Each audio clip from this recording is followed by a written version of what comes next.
Hey, welcome to my kitchen. I am Emily with the Hutch Oven, and I'm going to show you how to make my classic sugar cookie recipe in my kitchen with me, just like we're hanging out.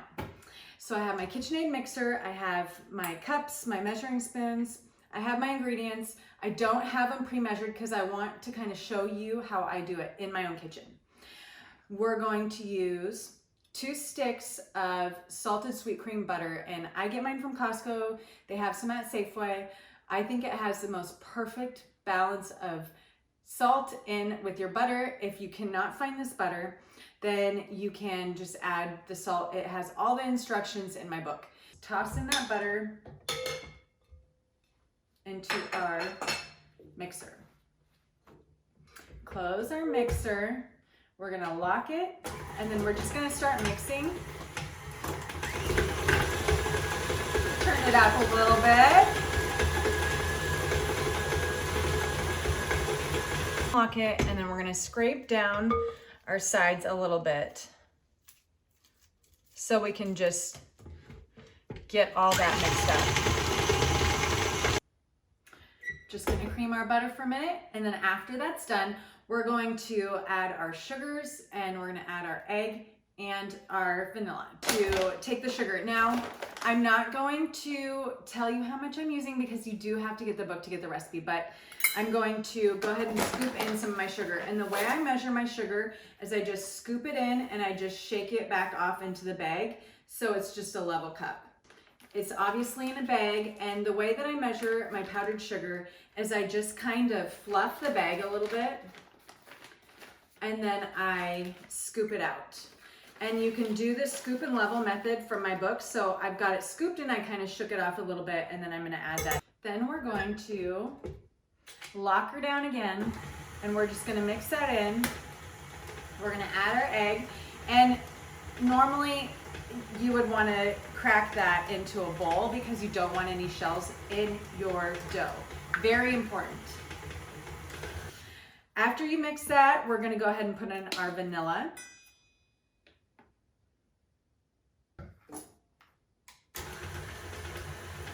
Mix just for a second, and then we wanna move over to our dry ingredients. Then we're gonna start with our flour, and flour can be tricky. You don't wanna add too much flour because then your dough is gonna be really crumbly. What we're gonna do is we're gonna do the scoop and level method, which is just you're scooping your flour into your measuring cup, and then you're gonna level off the cup, and then you're gonna put it in your bowl because we're gonna mix this and our baking powder together. I feel like it's time for a little honesty though. This is what I actually do when I'm measuring my flour. I have this big, huge, giant bag from Costco. And what I do, I have a measuring cup in there already. What I do is I get my flour nice and loose so it's not completely compacted.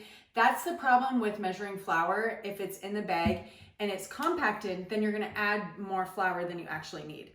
So when you shake that bag up, it makes it light and loose. And so you can just scoop it, like gently scoop it, and you can feel the more you start to bake this recipe, you can feel how much flour, if you're scooping, you're like, oh, that's really compacted. So then you're gonna wanna do the scoop and level. But I just shake it off in the bag, and then I add it into my bowl. So that's the truth, you guys. But until you get really used to this recipe, I want you to use the scoop and level method because I want you to get it right. Then we're gonna add our aluminum-free baking powder. You wanna make sure that it's fresh, that it has not expired. And then you're gonna whisk your dry ingredients. And then you're gonna add your dry ingredients into your wet ingredients. Make sure that girl's unlocked. Just dump that all right in there. Close it, lock it, start it. You can put a towel over the top so you don't get any, woo! Having a party in here. Flour's getting everywhere. So go ahead and put a towel over the top so your flour doesn't just explode out. But your dough is gonna be crumbly as you're mixing. I want you guys to notice this, that it's not all coming together right away. Don't panic, don't give up, keep mixing. The dough is all gonna come together.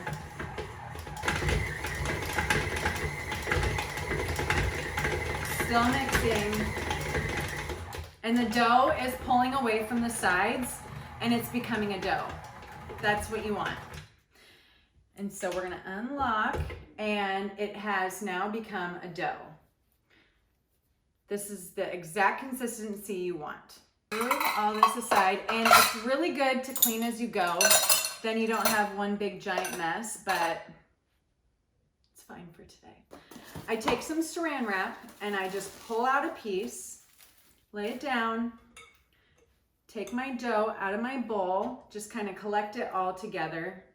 And then I form kind of a disc and flatten it out a little bit so it can chill a lot quicker. And if there's any dough left, let's just get all that delicious dough. We don't want to leave any behind. And then you're just gonna wrap this up for 15 minutes and then we're gonna preheat our oven. My dough is chilled for 15 minutes, so we're ready to get started.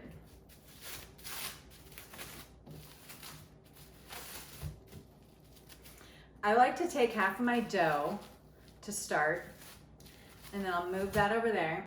I just use a normal wooden rolling pin. I like the handles to spin because I feel like I have a lot more control over where my rolling pin is going. And if it is just all one wood piece, it feels like we're doing a lot of this and we don't want to do that with the cookies. I gently press my dough down on a clean surface to just get it sticky a little bit. And then I have my flour and I'm gonna shake some flour onto my surface and just kind of rub that excess off. And then I'm gonna press down again and I'm gently gonna roll. I'm gonna take my time. I don't wanna push too hard down in the center. I wanna gently roll the dough out.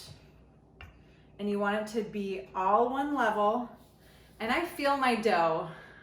If you're thinking, she's crazy, I'm telling you, this works. Feel your dough, you can feel the lumps, the imperfections in it, and if you feel a little bit higher over here, you're just gonna gently roll over that spot.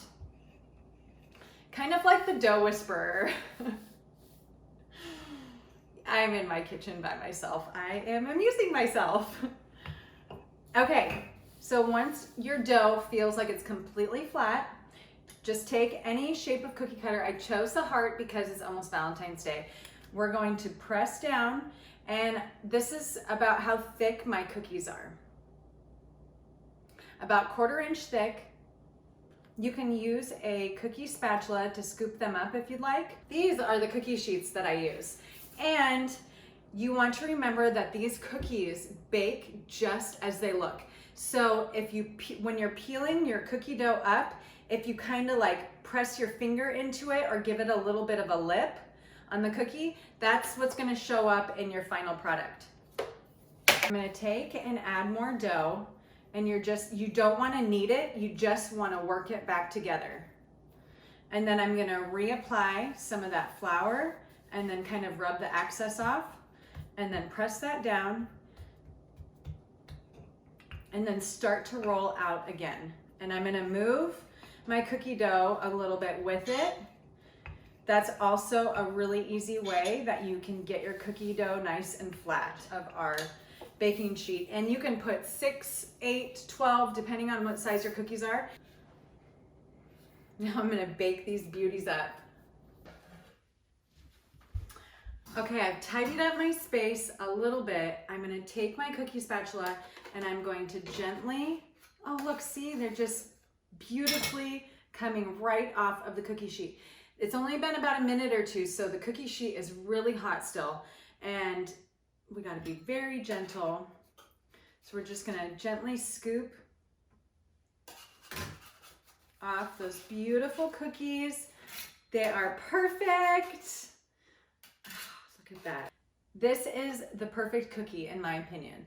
It is baked all the way through and it is not dark brown on the bottom. You want it to be a light color. If it's dark brown on the bottom, that means that it's slightly overbaked. And then you're just gonna let them cool completely. There you have it, folks. I hope you've learned something. I hope you're excited to bake, and please tag me and share and hashtag creative cookie decorating, hashtag the Hutch Oven, so I can hop on and I can see all that you're baking and creating.